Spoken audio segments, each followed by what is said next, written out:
श्री स्वामी समर्थ. नमस्कार सर्वांना. स्वागत आहे तुमचे श्री स्वामी समर्थ कृपा या माझ्या यूट्यूब चॅनलवर. आजचा दिवस तुम्हाला खूप सुखाचा, आनंदाचा आणि मंगलमय जावो हीच मी स्वामींच्या चरणी प्रार्थना करते आणि आज या नवीन व्हिडिओला सुरुवात करते. उद्या आहे 20 ऑगस्ट 2026, वार आहे गुरुवार आणि उद्या आलेली आहे श्रावण महिन्यातील दुर्गाष्टमी. श्रावण महिन्यातील शुक्ल पक्षातील अष्टमी तिथी आपण दुर्गाष्टमी म्हणून साजरी करत असतो. या श्रावण महिन्यातील दुर्गाष्टमी तिथी उद्या आलेली आहे. तर दुर्गाष्टमीच्या दिवशी आपल्याला आपल्या कुळदेवीच्या कोणत्या सेवा करायला हव्यात याबाबतची संपूर्ण माहिती आज मी या व्हिडिओमध्ये तुम्हाला सांगणार आहे. यासाठी तुम्ही व्हिडिओ शेवटपर्यंत पहा. चॅनलवर नवीन असाल तर सबस्क्राईब करा आणि असेच माहितीपूर्ण धार्मिक व्हिडिओ पाहण्यासाठी बेल आयकॉनला प्रेस करा. श्रावण महिन्यातल्या दुर्गाष्टमीच्या दिवशी आपल्या कुळदेवीच्या सेवा करणं अतिशय महत्त्वाचं मानलं जातं. जशी पौर्णिमा तिथी ही कुळदेवीच्या सेवा करण्यासाठी अत्यंत महत्त्वाची मानली जाते, अगदी त्याच प्रकारे श्रावणातील अष्टमी तिथी ही सुद्धा खूप महत्त्वाची आहे. कारण कुळाचा उद्धार करणारी ती म्हणजे आपली कुळदेवी.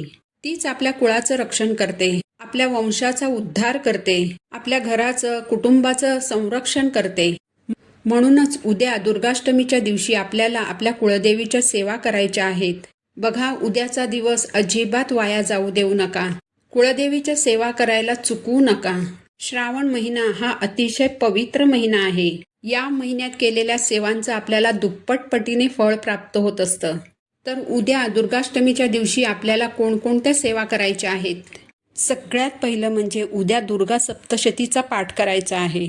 दुर्गाष्टमीच्या दिवशी दुर्गा सप्तशतीचा पाठ करणं ही आपल्या कुळदेवीची खूप मोठी सेवा मानली जाते. या ग्रंथातील संपूर्ण 13 अध्याय तुम्हाला एकाच वेळेस बसून वाचायचे आहेत. दुर्गा सप्तशतीचा संपूर्ण पाठ हा एकाच बैठकीत करायचा आहे. अख्ख्या दिवसभरात जेव्हा तुम्हाला वेळ मिळेल तेव्हा तुम्ही दुर्गा सप्तशतीचा पाठ करू शकता. कसाही वेळ काढा, पण उद्या या ग्रंथाचं वाचन नक्की करा. कारण आपली कुळदेवी ही आपल्या कुळाचं रक्षण करणारी आपली आई असते. तीच आपल्याला भरभरून देते, आपल्या कुळाचं रक्षण करते, आपल्या मुलाबाळांचं रक्षण करते. पण जर तुम्हाला खूपच अडचणी असतील, एका बैठकीत दुर्गा सप्तशतीचा पाठ करणं तुम्हाला शक्यच होणार नसेल, तर उद्या तुम्ही सिद्धकुंजिका स्तोत्राचं पठण करा. असं मानलं जातं की सिद्धकुंजिका स्तोत्रामध्ये दुर्गा सप्तशतीचं सार जे आहे तर ते समाविष्ट आहे. सिद्धकुंजिका स्तोत्रमचं 11 पाठ केले तर तुम्हाला दुर्गा सप्तशती या ग्रंथाचं पठण केल्याचं पुण्य प्राप्त होतं. पण याचा अर्थ असा नाही की तुम्ही दुर्गा सप्तशतीचं पठण करू नये. ज्यांना शक्य असेल त्यांनी जरूर उद्या दुर्गा सप्तशती या ग्रंथाचा पूर्ण पाठ करा.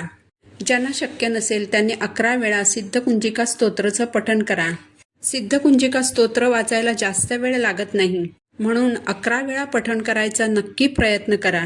याचबरोबर उद्या आपल्याला 11 लवंगांचा हार बनवून तो कुळदेवीला अर्पण करायचा आहे. यासाठी तुम्हाला 11 लवंग घ्यायचे आहेत. ज्या लवंगांना फूल आहे अशा 11 अखंड लवंग घ्यायच्या आहेत. फूल नसलेल्या, खराब झालेल्या किंवा तुटलेल्या लवंग घ्यायच्या नाहीत. चांगल्या लवंग घ्या. यानंतर एक धागा घ्यायचा आहे आणि या लवंगांचा आपल्याला एक हार बनवायचा आहे. जसा आपण फुलांचा हार बनवतो अगदी तसाच आपल्याला 11 लवंगांचा हार बनवायचा आहे. म्हणजे एक लवंग हातात घ्यायची, त्यानंतर धाग्याला हलकी गाठ बांधून त्यामध्ये लवंग टाकून घट्ट गाठ बांधायची. धाग्यामध्ये एका वेळेस एक लवंग बांधायची आहे. अशा 11 लवंग बांधून त्यांचा हार बनवायचा आणि हा लवंगांचा हार कुळदेवीच्या मूर्तीला उद्या अर्पण करायचा आहे. धाग्यामध्ये प्रत्येक लवंग बांधत असताना तुम्हाला देवीचा जो कोणताही मंत्र येत असेल तो म्हणायचा आहे. तुम्ही फक्त ओम श्री महालक्ष्मी नमः हा मंत्र जरी म्हटलात तरी चालणार आहे. उद्या देवीला हा लवंगांचा हार अर्पण केल्यानंतर दिवसभर, रात्रभर हा हार तिथेच राहू द्यायचा आहे. दुसऱ्या दिवशी हा हार निर्माल्यामध्ये टाकायचा आहे. या लवंग तुम्हाला खायच्या नाहीत, तर निर्माल्यामध्ये टाकायच्या आहेत. याचबरोबर उद्या तुम्हाला देवीला 11 लवंगांचं अर्चन करायचं आहे. कमलात्मक मंत्र म्हणत एक एक लवंग देवीला अर्पण करायची आहे. ही लवंग अर्पण करत असताना लवंगांच्या फुलाची जी बाजू आहे ती आपल्याकडे करायची आहे आणि लवंगांच्या देठाची बाजू देवीच्या मूर्तीकडे करायची आहे आणि लवंग देवीच्या चरणाची अर्पण करायची आहे. दुसऱ्या दिवशी या लवंग घरातील सर्व सदस्यांनी एक एक करून खाऊन टाकायची आहे किंवा या लवंग तुम्ही चहामध्ये सुद्धा टाकू शकता. तर अशा प्रकारे उद्या तुम्हाला दुर्गा सप्तशतीचं पठण करायचं आहे किंवा सिद्धकुंजिका स्तोत्र 11 वेळेस म्हणायचं आहे.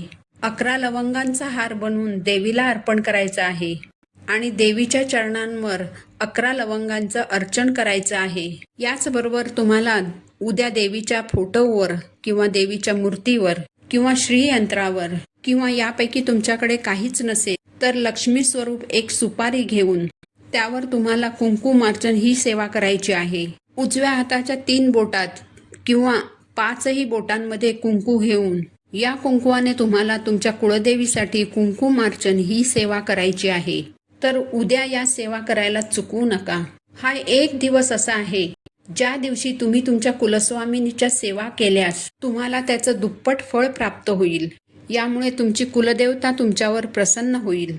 तुम्हाला कुळदेवीचा कृपाशीर्वाद प्राप्त होईल. तर ही अत्यंत महत्त्वाची माहिती मला तुमच्यापर्यंत पोहोचवायची होती. तर झालेली सेवा मी महाराजांच्या चरणी अर्पण करते. पुन्हा भेटू अशाच एका नवीन व्हिडिओसोबत. तोपर्यंत सर्वांना श्री स्वामी समर्थ.